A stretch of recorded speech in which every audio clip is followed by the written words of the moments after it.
Ladies and gentlemen, welcome back to another episode of Double Take with the Safety Brothers.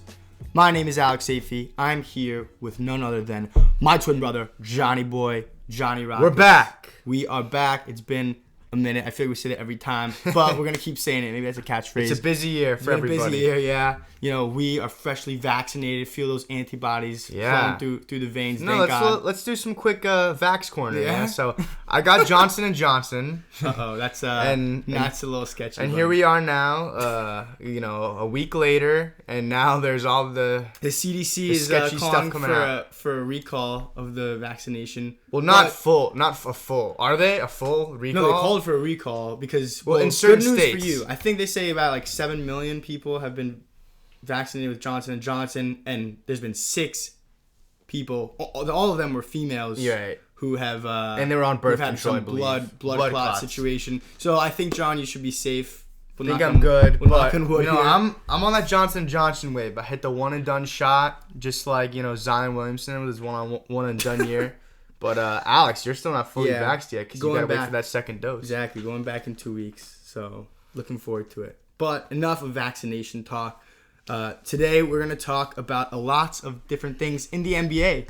We're gonna talk about that Lakers-Nets game where the Lakers beat the Nets without 2 of their stars. Yeah, last Friday. Then we're going to talk about what we think about the Nets and how their stars have not played together at all this season, basically. We're going to comment on Luka Doncic's statement that he said about his frustrations with the play-in tournament. And we might touch on some NBA title predictions. But first, before we do all of that, John, a big story for this season, which is something that you never like to talk about too much during the season, is injuries. And this year, there's been so many guys, both LeBron and Davis have been out. KD and Harden have missed time. Embiid missed about 10 games just now, I think. LaMelo Ball is out for this season. And now the most recent person who I saw this notification very, very bummed out for the Denver Nuggets as Jamal Murray, one of the breakout stars of the bubble. He absolutely, he was, he just leveled up. He really leveled up. And he's a guy who's fun to watch. And I think the Denver Nuggets, overall, they're like a relatively likable team. What's not to like about Jokic? Jokic is like probably arguably the most likable guy in the league. And so he's having his MVP season. Going into the playoffs, the West to me was looking a little bit open. The Clippers have had struggles, although Paul George is looking like he's returned to form with 3 straight 30-point You never games. know if it's the regular season. You never know, exactly. Right? But there's questions to the Clippers. Of course, the Lakers, if they can't get healthy, then it's really, really open. Phoenix and the Utah Jazz have been super, super impressive. However, I still would have picked in a playoff series Denver over either of those 2 teams, which that might be a hot take, I don't know. But now, not so much. But not against the Lakers or Clippers, you're saying? The Lakers, if they're not healthy. And the Clippers, I still think... So I guess I would see Denver as like... picking Denver to go to the finals, yeah. No, I honestly would have. They're a good dark horse team. Also, if you look at their odds, to go to the finals, they had very good odds. All right. Very good. But now, no Jamal Murray for the season. Like, it's going to be a bummer. No, and yeah. The addition of Aaron Gordon, which I think our last episode was post-trade deadline, but he's fitting really seamlessly, and he's been super impressive. Mm-hmm. And he's really playing. He's a guy who playing with Jokic, he just elevates his game totally. Yeah, so. and not only that, it's taking a guy that was like everyone knew was talented, young. He was on a team where they were never winning, so he was never in a opportunity to show off what he could do with a winning team. Now he goes to Denver. They have their 2 stars. They have their third wheel in Michael Porter Jr. They got their shooters. They got their defenders, whatever. And he comes in and he says, all right, I'm going to be this glue guy. I'm going to be one of the defenders on the team. I'm going to catch the lobs from Jokic. I'm going to do like all this other stuff that, he fit that role really well. And so it was exciting to see that happen. You're like, all right, Denver, can they do it? Can they do it? And he's also a guy you could throw on LeBron because last year, it's like Paul Millsap was playing a lot of minutes on LeBron. It's like, Paul Millsap's not stopping LeBron. Defensively, it was going to be huge for a team that was really their hole. It's like, if you're going to get out of the West, how are you going to stop LeBron James? And here they are, their number 2 guy goes down, and they still have the MVP and Jokic on their team, but just how important Murray is in his, with that duo, with him playing with Jokic, with, pick and rolls. And, we saw him be the guy who was taking over at the end of the games, and they had their little Kobe Shaq duo there. So it is unfortunate to see that happen. This injury, we're going to talk about a few more injuries. But this injury does make me more confident in the Lakers. And I feel like every couple of weeks I come on here and I have a new team that I'm like, all right, no, now it's the Nets. Oh, now it's the Lakers. Oh, no. So right now, I think the Lakers, this bodes well for them, of course, because if you look at the standings, they've dropped, of course, since the Davis injury, they have been 12-14, so they're below 500. They were number 2 in the West, right? They could have ended up with the 1 seed, and now they've fallen all the way down to the 5th seed at 34-21. Right ahead of them is the Nuggets. So whether they're the 4 or the 5 seed in the end, they're going to be playing the Nuggets, and I have no doubt that if they're healthy, if their 2 guys are there, now with the addition of Drummond. So you're saying if they fall or if they're higher? They could go to the play-in. It's very possible. So what I'm saying is this: the Nuggets are gonna fall. Okay, so let's call them the 4 seed right now. You have to tell me that the Blazers or the Mavericks are gonna do it. The Blazers have been so flat. Yeah, that's They true. just lost to us, the Heat, and then last night they lost by 1 to the Celtics, and they were favored in both of those. I would say the Heat ended up being a pick'em. With the Blazers, and the Blazers were favored against the Celtics. I mean, we know how the Celtics have looked, which we're going to get to that in a second with the Eastern stuff. But, yeah, I don't see the Blazers doing it. And the Mavericks, they're an up and down team. They'll win a few, then they'll lose a few. So, to me, the Lakers right now, with Schroeder, with Kuzma, shooting 20 shots a game and making 7 or 8 of them, for inefficient, but he's scoring. He had 24 last night and they beat the Hornets. With Schroeder being the guy who's passing and assisting, and then you got Drummond. He's going to grab rebounds. He's going to play defense. They're going to lose. They're going to lose games, and they've lost games, but they're going to stay afloat. And that's all they have to do, and in my opinion, to stay, with the Blazers, with the Mavericks in time for LeBron and AD to come back and take over. Yeah. So, I guess, I'm just looking here at the timeline, John. Davis will actually be reevaluated tomorrow, which is Thursday, April 15th, and then he could return in the next week to 10 days. Mm-hmm. LeBron, on the other hand, it looks like he's about 3 weeks out, they've said. Yeah. So, or 2 to 3 weeks. So, you look at that timeline, they will come in time to finish out the regular season before the playoffs start. But, with the West, the standings are so close together. And, you mentioned Portland. They've been struggling defensively. They've been losing some games that they shouldn't have lost. But, they can turn it around. This season what we've seen teams, have huge valleys and huge peaks. Yeah. That actually transitions me to the Milwaukee Bucks, John, who, you keep saying that you're switching your pick every so often. Giannis has also been out with injury. He missed the last 5 games, and I actually don't know what his timeline to return is. But they're also a team who, I think is going to actually benefit from all the injuries happening in the season because of, they have been able to stay relatively healthy. Mm-hmm. So I actually like their chances. And the main reason for that, John, is because of what we've seen with the Brooklyn Nets. So do you want to move on to the Nets, or should we talk about... We can get into the East as well. So Lakers and Nets happened last week. Of course, no LeBron, no Davis. That was Durant's second game back from his injury. And his first game, he didn't miss a shot. So it was everyone's kind of Durant's back. I think he only played 17 minutes and was it 17 points? Whatever. He came back. He was off the bench. And he's off the bench. And he literally did not miss a shot. So everyone's like, oh yeah, he's great. Guess what happens? Harden now is out with a hamstring injury. Okay?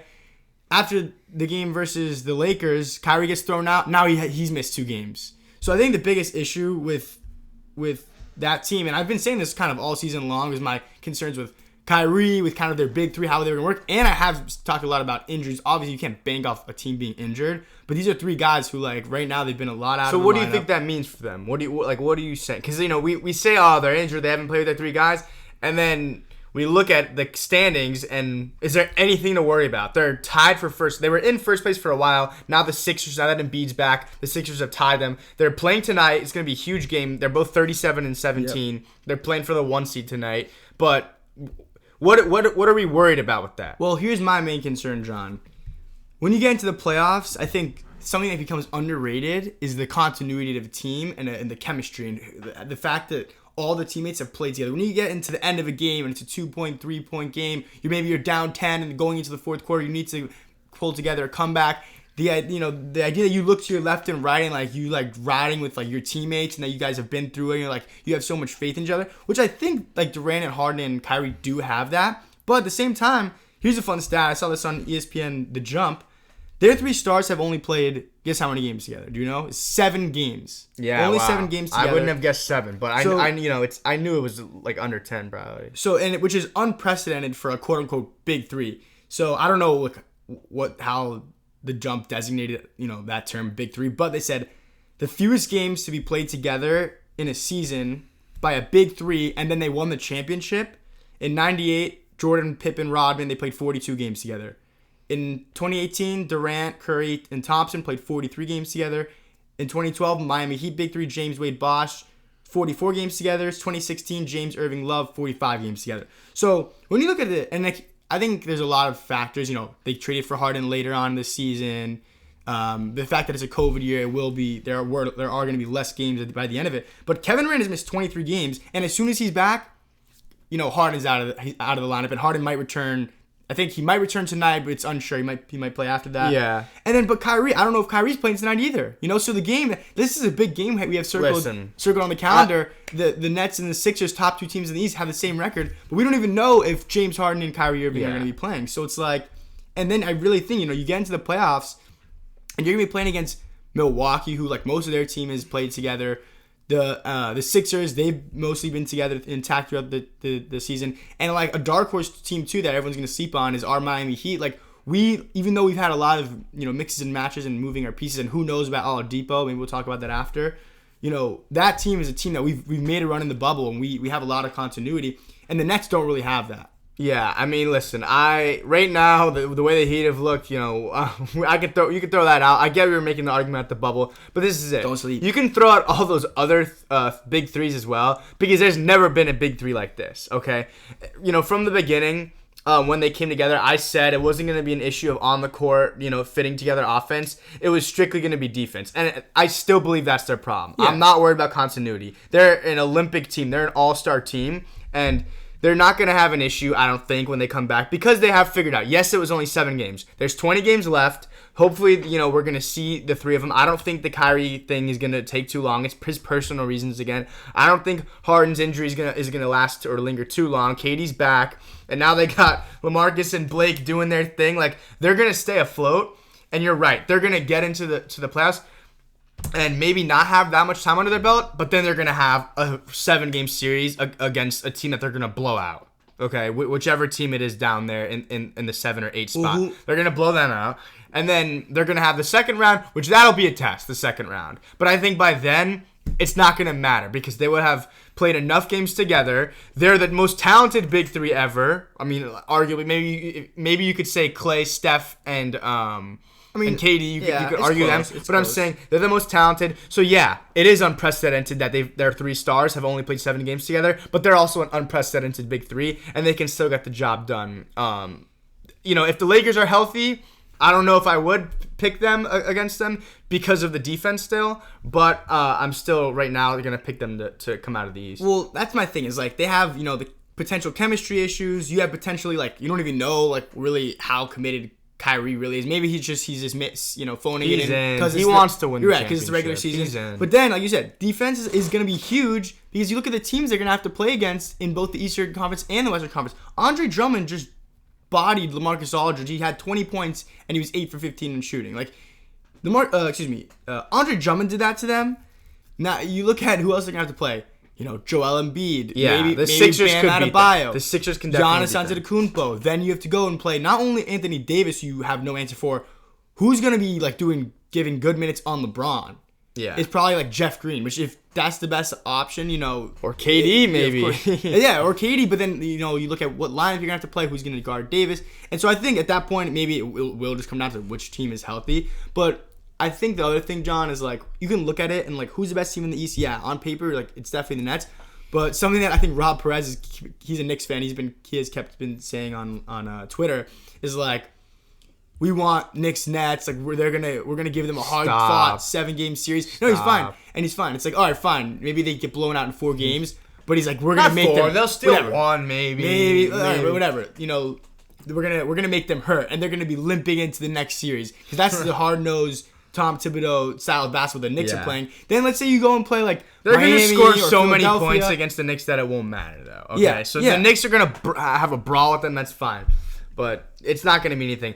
Now, when you talk about Embiid and Simmons, like it does give me, reason to pause and actually question that. And that was my preseason pick, right, before the Harden trade. So I did like that. But now just seeing the Nets the way they are, seeing them get Blake, seeing them get LaMarcus, seeing those two dudes last week they played the Pelicans. I'm like, we're gonna have Zion versus the KD and the Nets. This will be a good game. Harden wasn't playing. And it wasn't a good game at all. It wasn't fun. They just the Nets destroyed them. Yeah. And Blake Griffin's hitting 3-pointers. LaMarcus hit 3 in there. Yeah. KD's pulling up. Kyrie's pulling up. I was like, this is just unfair. Yeah. It's ridiculous. And at this point, I think, yes, I loved Embiid. I loved Simmons. I liked them coming in, and they were my preseason pick, and I stuck with them for a while. But I'm hopping off right now because Simmons has looked questionable. And yes, Embiid will get his. Pencil him in for 40 points if you want, but I still don't think they're going to be able to stop this team. Yeah, and at that point, it'll come down to how great Simmons can elevate to in the playoffs, and we have no reason to believe he'll be anything better than his typical stat line, which is still pretty decent, which is 16, 8, and 8. He's just too hot and cold. Yeah, he's on and off. He looks great in moments, and then he looks like he doesn't know what he's doing. Yeah, that game against the Jazz earlier this season, where he just talked about, because he was talking about Rudy Gobert and the defensive player of the year. He's like, I dropped 42 on your defensive player of the year. Right. Which that was a game where you're like, dude, why can't you do this? Maybe not, definitely not every night, but why don't you do this for one quarter? He doesn't do it when Embiid's head down. Whenever Embiid's around, he just loses it. It's very weird. He's definitely more of a passive type of player, but. We're talking about the Eastern Conference, John. Let's touch on our beloved Miami Heat for a minute. Yeah, here. So we can get to the Oladipo injury. Victor Oladipo in Houston turns down a 2-year, $45 million extension. And Houston's so excited. They're so happy now looking back on that he did. And at the time, it was you could see him getting more money in free agency. He had really not been fully healthy for a while. It's all right, he's starting to get it together. He had pretty solid stat line throughout. It was just about the efficiency. Miami Heat trade for him. I think something that we both talked about was the Miami Heat are going to be the team that Oladipo is going to be able to thrive with. He's going to be able to get over this injury and regain, his all-star level play. And then it really looked like that was happening. We had that game, I think, which I don't know which game it was, but it was against the Pacers or something. I forget who we were playing. And he goes up for this dunk. And it was back to 2018 Oladipo. That was she showed the explosiveness, the athleticism. Then a few minutes later, what happens? He goes down on his knee, and I still have no clue what's going on, John. We haven't really gotten a full explanation as to what his injury is. As of now, this is something I just read. An MRI of Oladipo's knee revealed no new structural damage, such as a ruptured ACL or torn ligament. This is from 5 Reasons Sports Network. And then there's another source that didn't dispute it. But the one thing that is happening is additional medical opinions are being sought right now.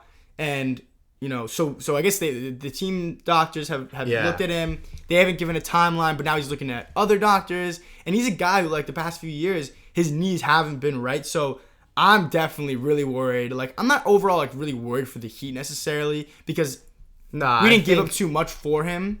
But at the same time, I don't know. And I'm also, it sucks for him.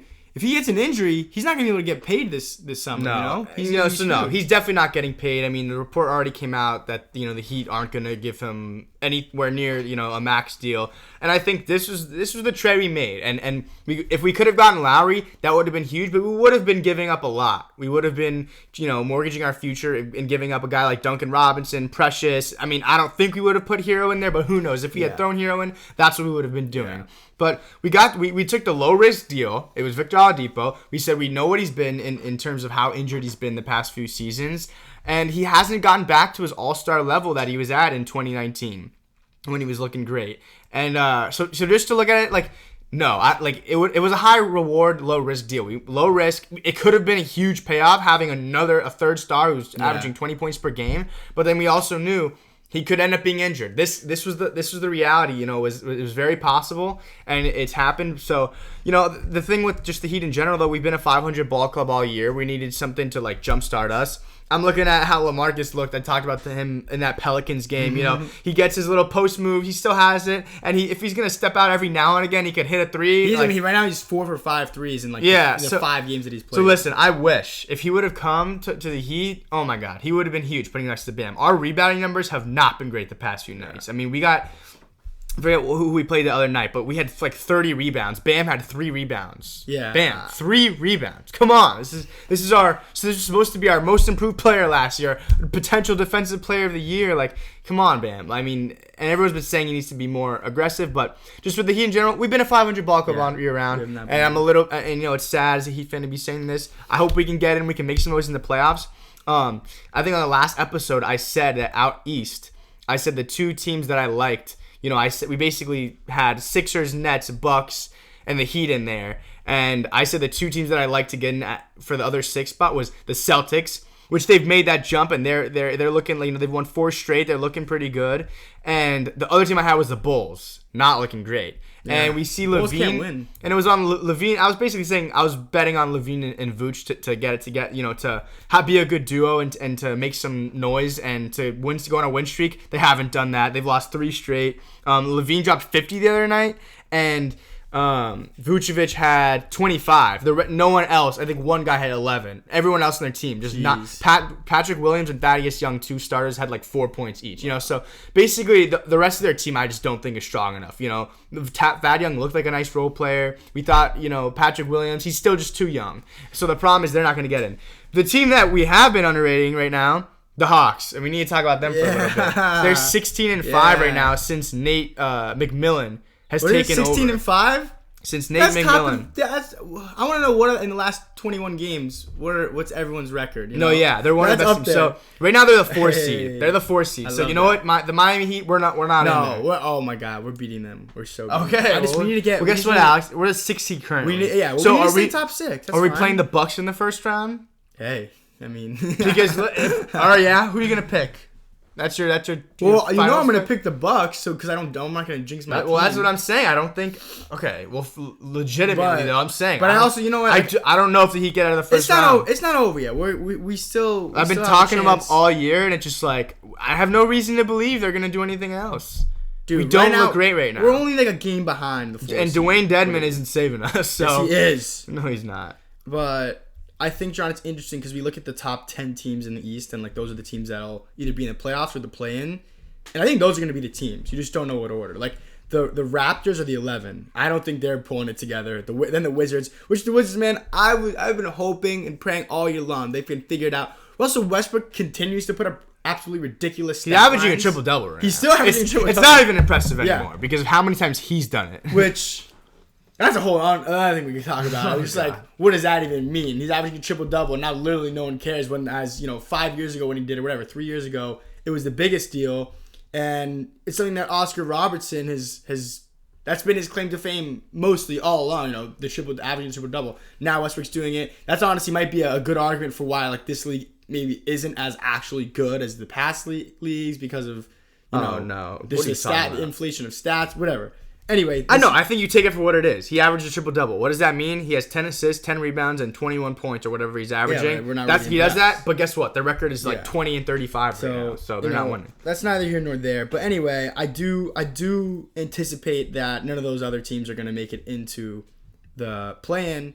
But, John, I do still have faith in our Miami Heat team. And once we get into the playoffs, it's a different ballgame. So. Yeah, I hope we can win at least one, series, the first round series. But moving along, Luka Doncic was just critical of the play-in tournament. All right, so we just talked about the play-in tournament. So here is Luka's quote: "You play 72 games to get into the playoffs. Then maybe you lose 2 in a row and you're out of the playoffs. So I don't see the point of that."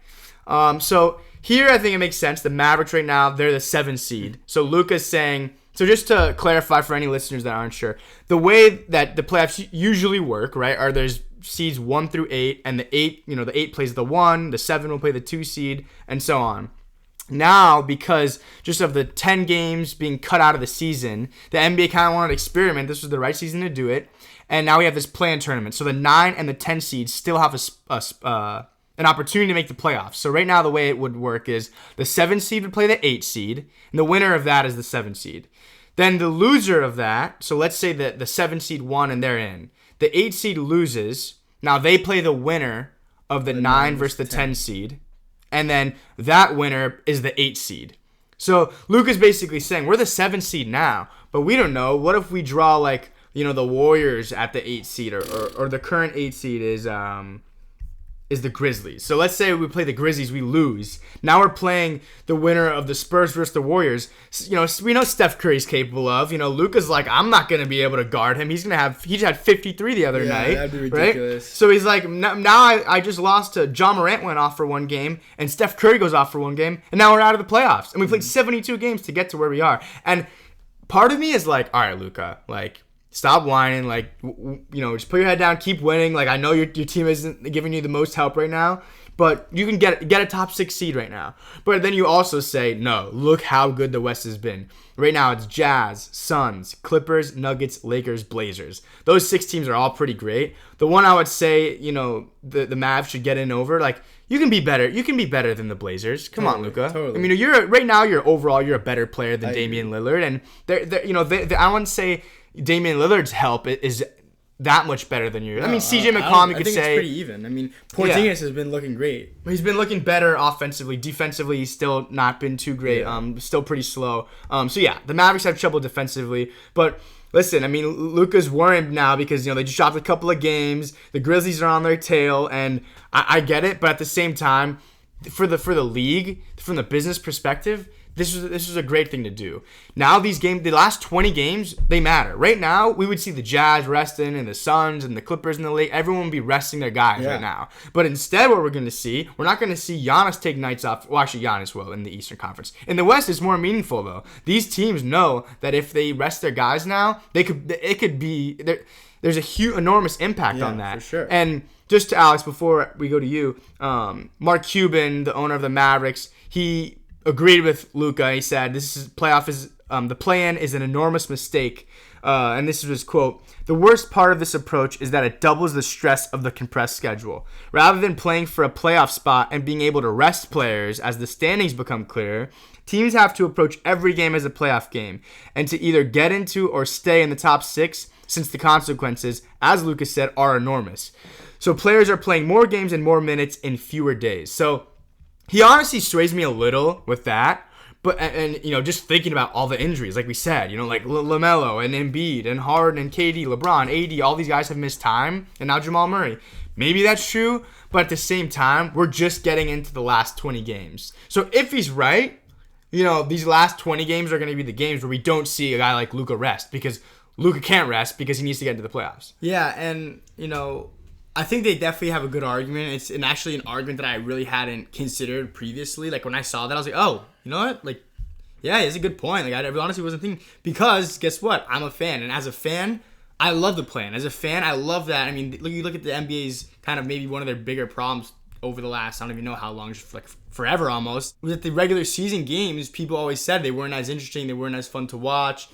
And now you have, there's heightened stakes towards the very end of the regular season, and it's almost like a nice like a runway to the playoffs, where it's like you're gonna have to start picking up that jog into a sprint, and then full sprint when you get right into the playoffs. And the playing game is awesome. That's why we love March Madness. We love the ability for there to be huge upsets.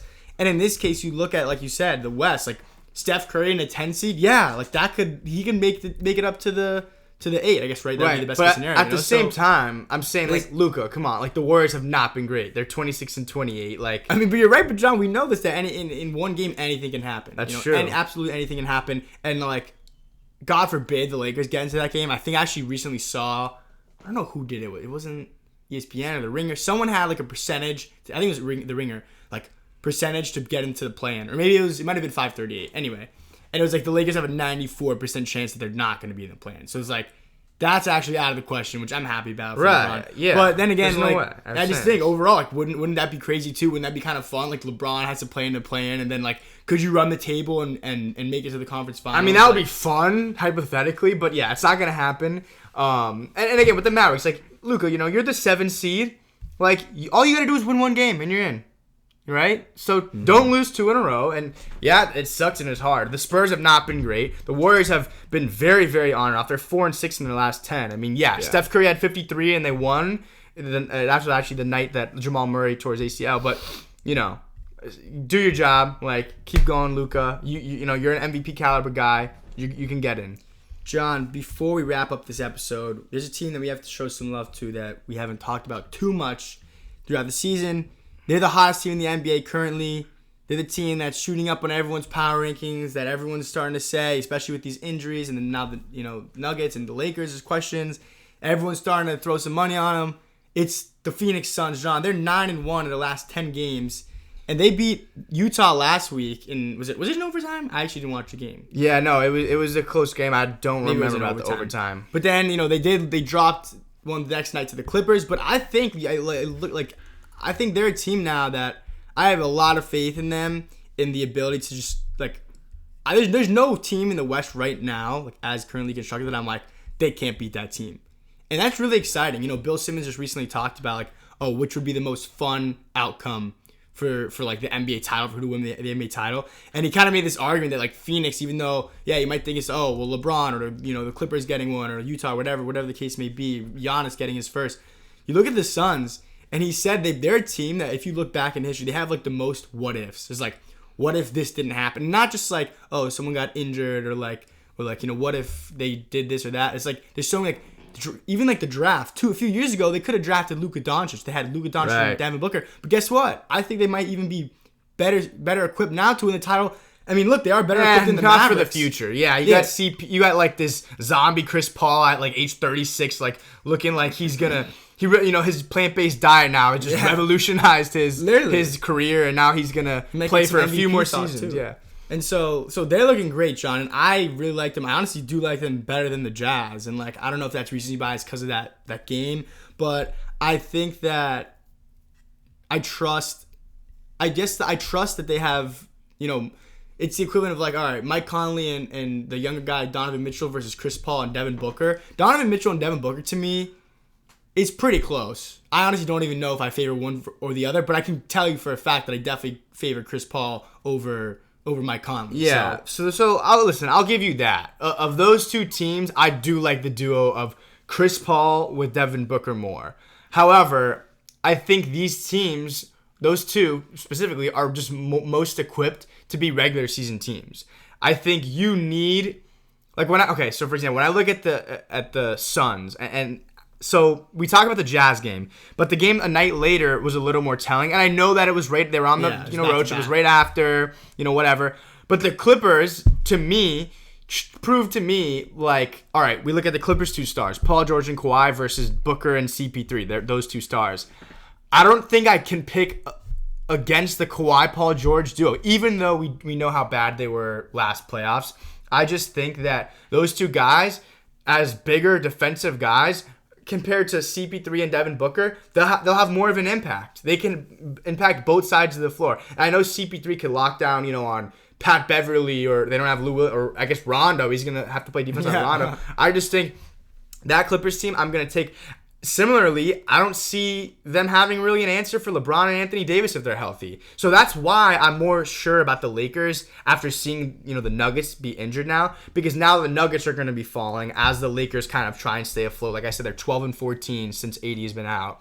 I see the Lakers are going to beat, let's say they beat the Nuggets first round.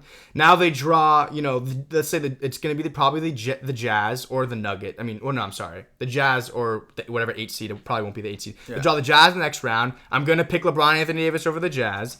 And now we're going to say they get either the Clippers or the Suns. Let's say it's the Suns, which I don't think I would pick them against the Clippers. Suns getting to the Western Conference Finals would be a success. That would be a success. For Chris Paul, who's only been there once with that Rockets team. For them to get there, yes, it's a success. But now I'm not picking Devin Booker and Chris Paul over LeBron and Anthony Davis. And I know it sounds like I'm just basing this off of something so simple as height, but it's the size. I don't think they have an answer for those guys in the same way that the Lakers are going to have better defensively against Booker. Yeah, and definitely I still I think everyone would probably agree if the Lakers are healthy, they're the favorite.